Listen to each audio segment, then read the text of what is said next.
Eh, Baik, selamat siang teman-teman semuanya. Eh, ini kita udah kehadiran narasumber kita yaitu Bu Yenti. Ya, nama lengkapnya nanti kita tanyakan lagi sebelumnya. Terus apa namanya, Bu Yenti, mohon maaf, kita dari kelompok 2 Ya. di bidang evolusi ini ada tugas tentang wawancara, Bu. Bagaimana tentang evolusi menurut Ibu dan lain-lain. Pertanyaannya ada lagi sih Bu nanti. Tapi sebelumnya kita mulai dulu dari awal, Bu. Kayak semacam nama Ibu, nama lengkap Ibu siapa? Baik. Selamat siang untuk kelompok evolusi, kelompok 2 evolusi. Di sini saya saat ini diberi kesempatan oleh Ibu Rona untuk menjadi narasumber.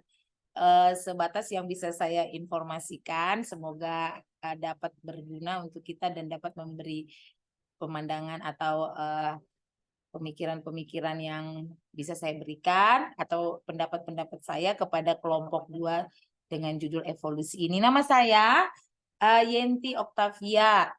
Saya mengajar pelajaran biologi di SMA Kristen Yusuf.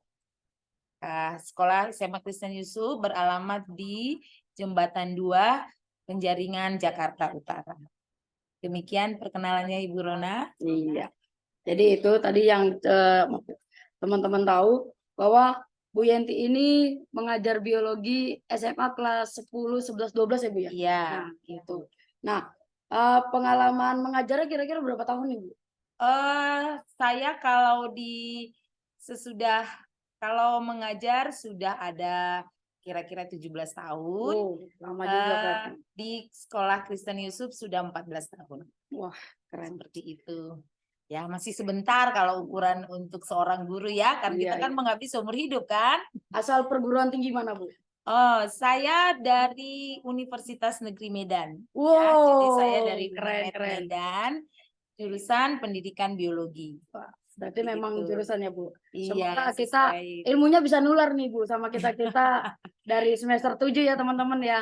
Sepertinya kalau ilmu itu anak-anak muda sekarang yang fresh graduate itu sudah lebih berkembang ya. Kalau kita kan sudah yang zaman dahulu istilahnya ya. Gitu ya Bu ya.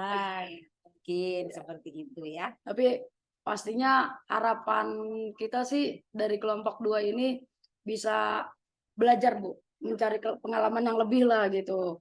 Sama Bu Yenti mungkin selain kita dapat ilmu dari kampus juga pasti kita dapat ilmu dari luar juga kan Bu. Ya, semua ilmu dari mana saja bisa ya. Betul, betul. Semua sumber ilmu bisa. Oke. Teman-teman, kita mulai pertanyaan kita aja nih ke pokoknya ya. Intinya gini Bu, apa yang Ibu ketahui tentang teori evolusi Bu?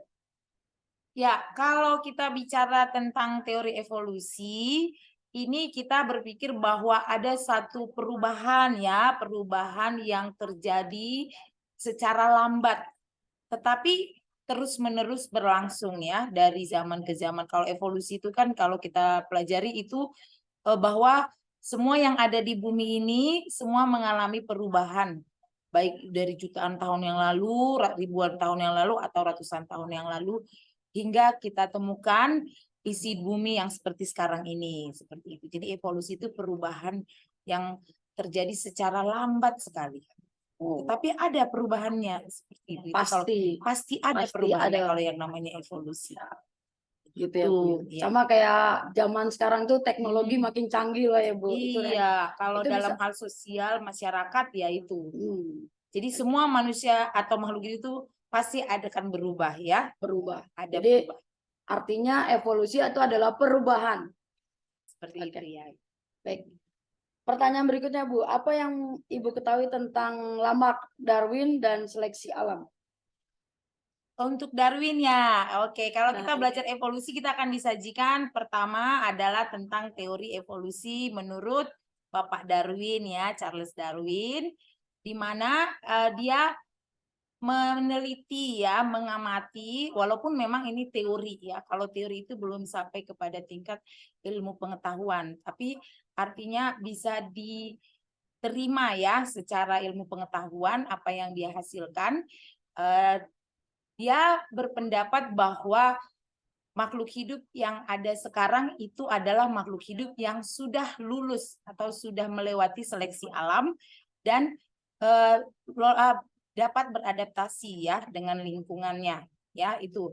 Jadi makhluk hidup yang sekarang adalah makhluk hidup yang sudah mampu melewati seleksi alam dan mampu beradaptasi dengan lingkungannya. Seperti itu kalau yang menurut si Darwin ya. Jadi makhluk hidup sekarang itu adalah makhluk hidup yang hebat yang sudah lulus seleksi alam. Seperti itu kalau menurut Darwin ya. Oke. Pertanyaan berikutnya lagi, Bu. Adakah keuntungannya jika kita mempelajari teori evolusi? Menurut Ibu tuh kita tuh memiliki keuntungan apa sih? Belajar evolusi itu kira-kira tuh menurut pandangan Ibu aja gimana? Oh, kalau menurut saya evolusi ini bisa kita pelajari ya sebagai ilmu pengetahuan. Artinya kita tadi di awal sudah setuju atau kita menerima bahwa ada perubahan yang terjadi di lingkungan kita di dunia ini. Kita bisa melihat bahwa memang evolusi ini bisa sebagai bukti nyata bahwa memang apa yang ada sekarang ini tidak lepas dari masa sebelumnya yang sudah mengalami seleksi alam ya dan sudah mampu beradaptasi, sehingga menurut saya evolusi ini bisa kita lihat untuk menuju yang lebih baik lagi begitu ya. Reuse, diuse. Jadi setiap bagian tubuh kita ini jika digunakan terus, maka dia akan bisa berubah sesuai dengan fungsinya seperti itu ya. Jadi yang tadinya lehernya pendek karena lingkungan ya, memang mereka sepakat bahwa ada perubahan lingkungan yang ekstrim pada zaman purba dahulu, sehingga ketika leher dari jerapah menurut Lamarck ya, leher jerapah ini yang tadinya pendek karena terus digunakan mengusahakan daun yang semakin tinggi ya karena musim kemarau ya yang berkepanjangan, akhirnya lehernya ini pun bertambah panjang. Dan leher yang sudah bertambah panjang ini menurut Lamarck itu diwariskan ke keturunan selanjutnya. Jadi susunan gennya pun berubah itu sederhananya, sehingga tidak lagi ditemukan zaman sekarang ada jerapah berleher pendek. Tetapi kalau menurut Darwin kan tidak, bahwa memang sejak dahulu kala bahwa memang ada dua jerapah. Ya, jerapah yang ada sekarang adalah jerapah yang sudah lulus seleksi alam. Kemudian bisa beradaptasi. Jadi yang leher pendek itu sudah mati karena memang waktu itu tidak bisa mencapai makanan yang tinggi ya. Jadi begitu, walaupun mereka sepakat bahwa perubahan yang terjadi itu adalah karena seleksi alam, begitu ya. Jadi begitu. Nah, menurut Ibu, Bu, ada nggak keuntungan kita mempelajari evolusi, Bu? Oh, sebenarnya kalau untuk dalam banyak bidang banyak sekali manfaatnya ya. Karena memang ketika kita belajar evolusi ada yang berubah. Jadi ketika yang sekarang kita bisa belajar dari fosil-fosil lama, ya susunan genetik yang lama dengan yang sekarang itu ketika ada perubahan itu kita bisa pelajari. Jadi contoh penyakit-penyakit kelainan, ya. Kenapa sekarang ada banyak sekali penyakit? Ya, apa yang berubah itu kan di dalam tubuh kita seperti itu. Jadi dengan belajar, oh.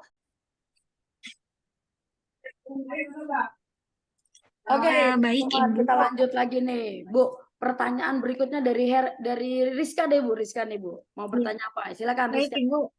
Ya, silakan Rizka. Selanjutnya saya ingin bertanya pada Ibu. Yang Ibu ketahui mengenai manusia purba itu apa ya Bu ya?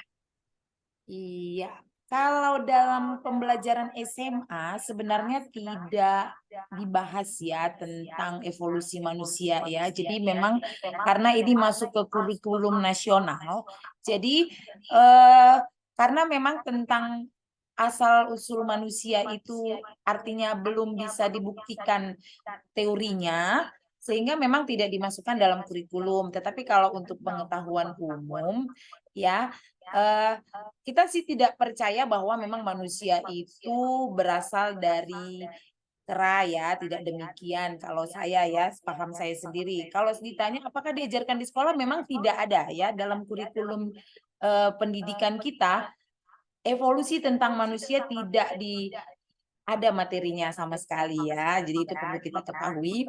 Tetapi untuk pengetahuan umum, biasanya memang Darwin berteori ya. Namanya teori itu belum suatu ilmu pengetahuan yang dicatatkan di dalam buku-buku pendidikan ya. Nah, kalau sejarah manusia itu dikatakan memang manusia zaman dahulu itu memang tidak sebaik struktur tubuh dari manusia modern sekarang ya. Kita tahu bahwa manusia pertama yang disebut manusia itu kan berasal dari Afrika ya. Dia hanya punya tinggi kira-kira 120 cm begitu kan. Kemudian berkembang, kemudian tingginya 150, kemudian seperti sekarang yang disebut Homo kan. Kalau sekarang kita kan disebut manusia modern ya, Homo sapiens. Ya, kalau dulu kan manusia Afrika sebenarnya namanya. Ada persamaan struktur tubuh, dan struktur tubuh itu ada yang sudah mengalami perubahan secara genetik dan diturunkan dalam bentuk fenotip kita yang seperti sekarang. Jadi secara umum struktur tubuhnya sama, tetapi dari bentuk ukuran berbeda ya, lebih kecil manusia zaman purba dulu gitu ya. Dari segi volume otaknya beda, ukuran tubuhnya, dan memang disesuaikan dengan zamannya. Zaman itu manusia masih banyak menggunakan giginya ini untuk mengoyak-oyak makanan misalkan ya, sehingga yang berkembang itu adalah gigi-gigi taring misalkan begitu ya.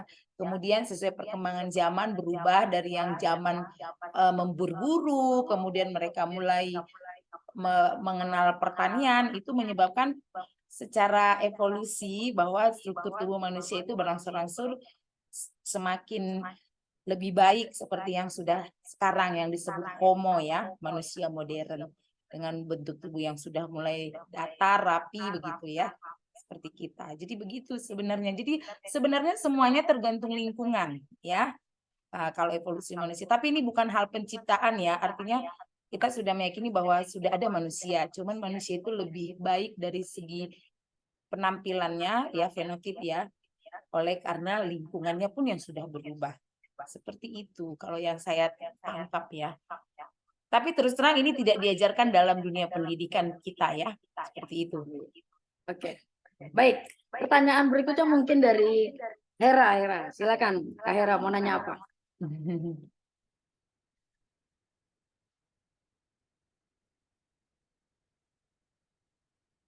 Itu belum mic-nya masih.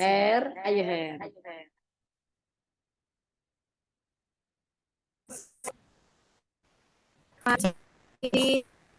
Karena semuanya Putus-putus ya.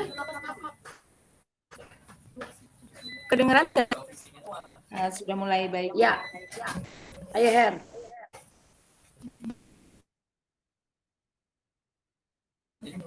Kedengeran? Mohon maaf ya Bu. Ya, silakan. Soal selanjutnya, menurut Ibu, siapakah nenek moyang? Ya, menurut Ibu, siapakah nenek moyang manusia menurut teori evolusi?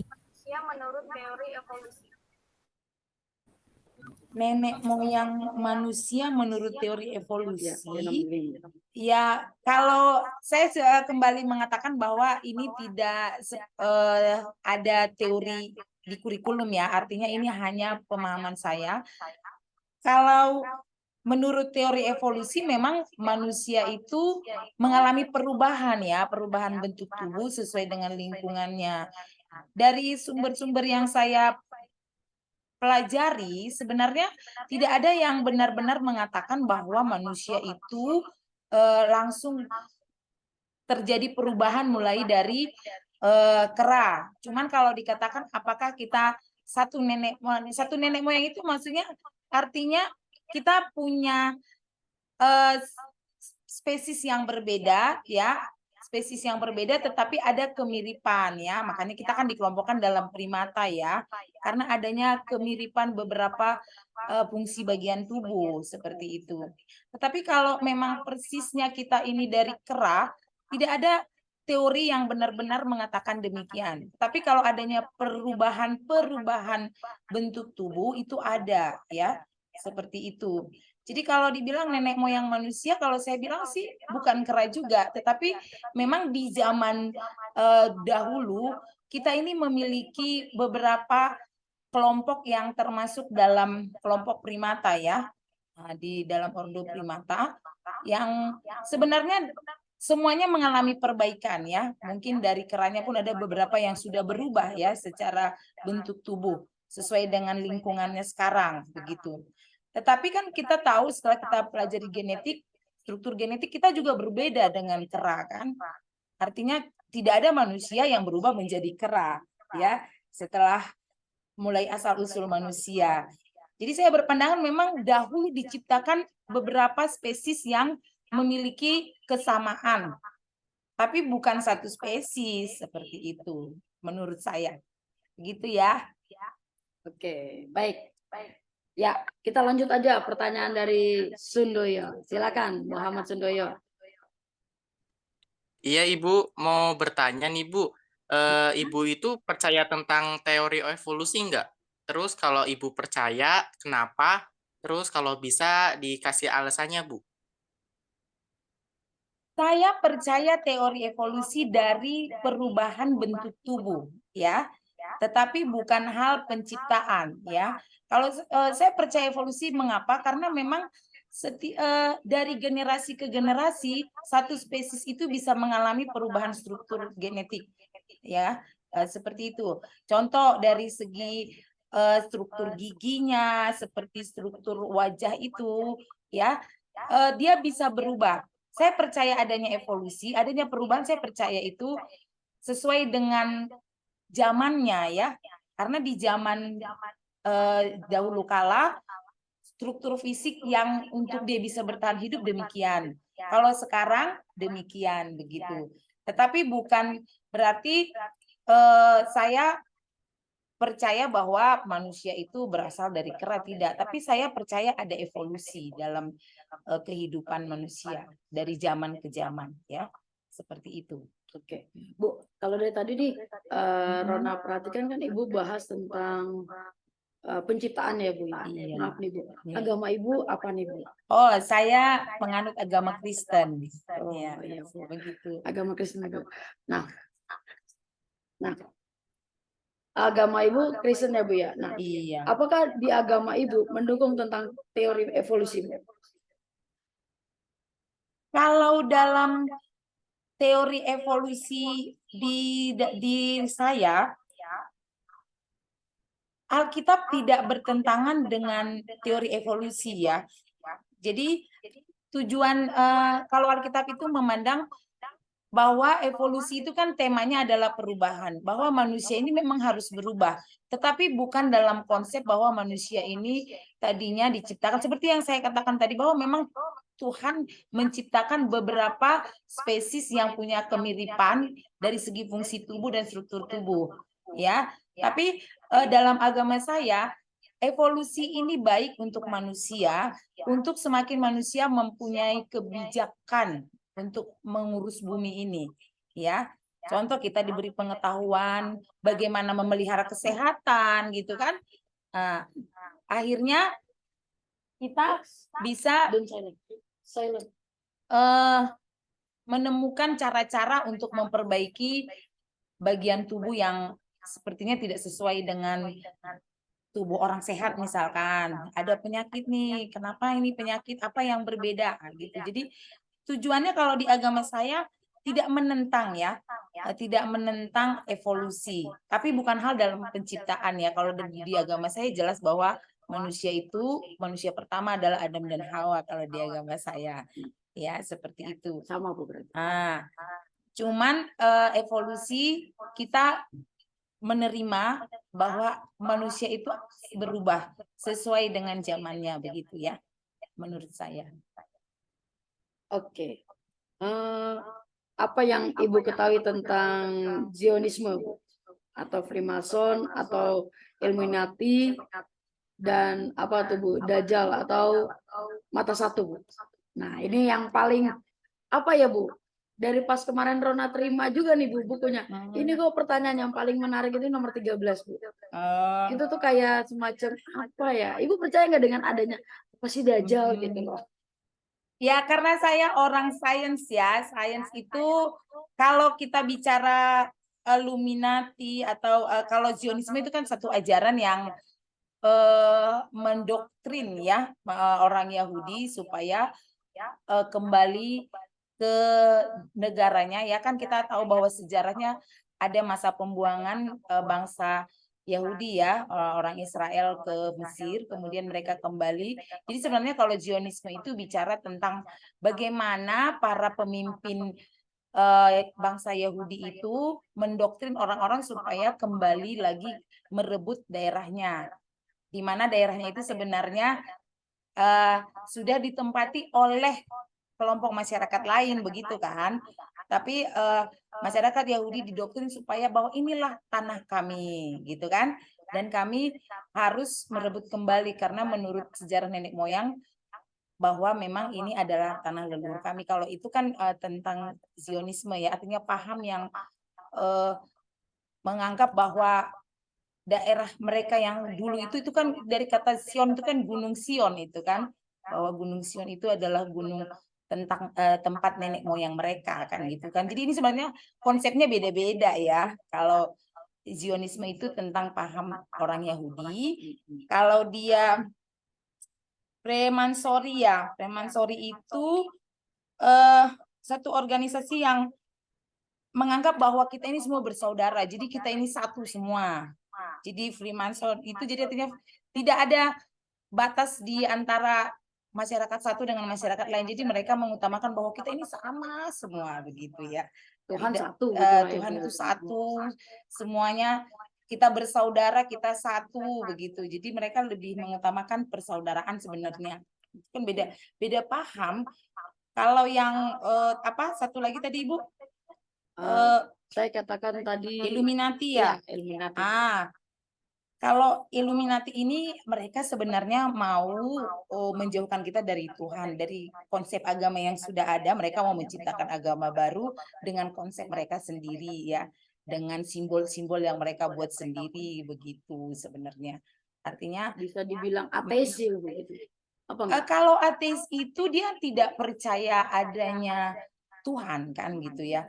Kalau ini mereka membuat satu Tuhan mereka sendiri ya. Mereka membuat satu Tuhan yang lain lah selain Tuhan yang biasa kita percayai ya, Tuhan Allah pencipta dengan konsep baru mereka begitu. Jadi bisa dibilang paham keagamaan ya yang mencoba mengalihkan manusia dari konsep agama yang sudah ada begitu sih kalau menurut saya, dengan banyak simbolnya. Nah, Bu, menurut Ibu berarti kan artinya gini, pelajaran teori evolusi itu perlu nggak masih diajarin di dunia pendidikan?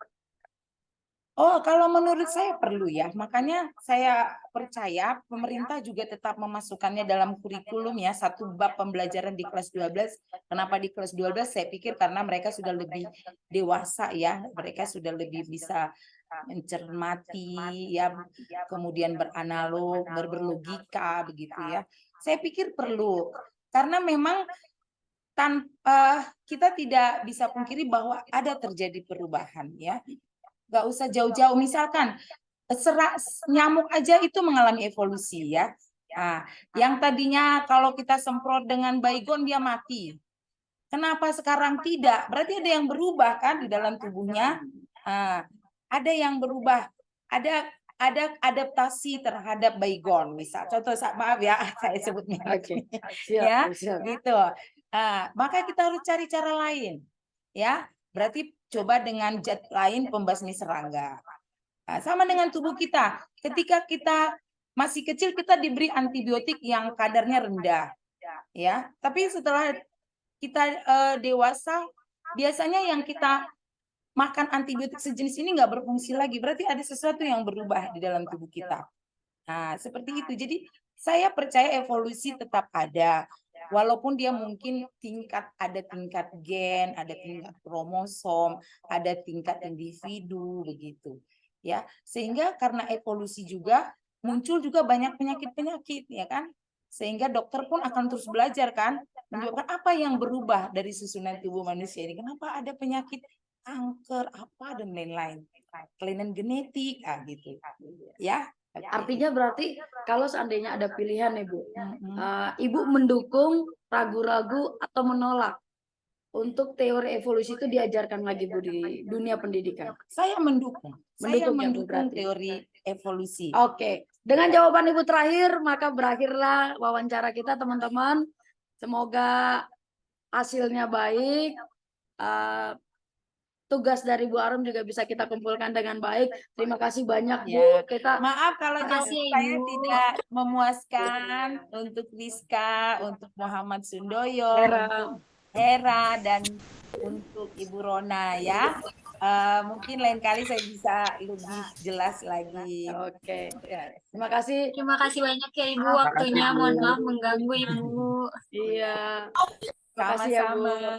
Ibu jangan kapok-kapok karena besok-besok takutnya ada tugas kita Oh lagi. iya, nggak apa-apa. Selagi saya Ya. bisa bantu, saya akan bantu. Semoga segera Luluskan Bu. Semangat. Semoga kita Amin. disematkan. sarjana. Amin amin. Amin. Teknologi baru, Terima Mas. kasih Bu. Teknologi yang baru. Siap, siap. Iya. Terima kasih banyak ya Bu. Terima kasih teman-teman. Selamat sore. Semoga hasil wawancara kita ini berjalan dengan baik juga untuk nilai-nilai kita. Selamat sore. Salam sejahtera buat kita semua. Saya akhiri. Bye-bye. Ya, bye-bye. Ya, selamat sore Kak Ibu. Terima kasih ya Ibu. Bye-bye. Iya. Terima kasih, Bu. Iya. Sama-sama.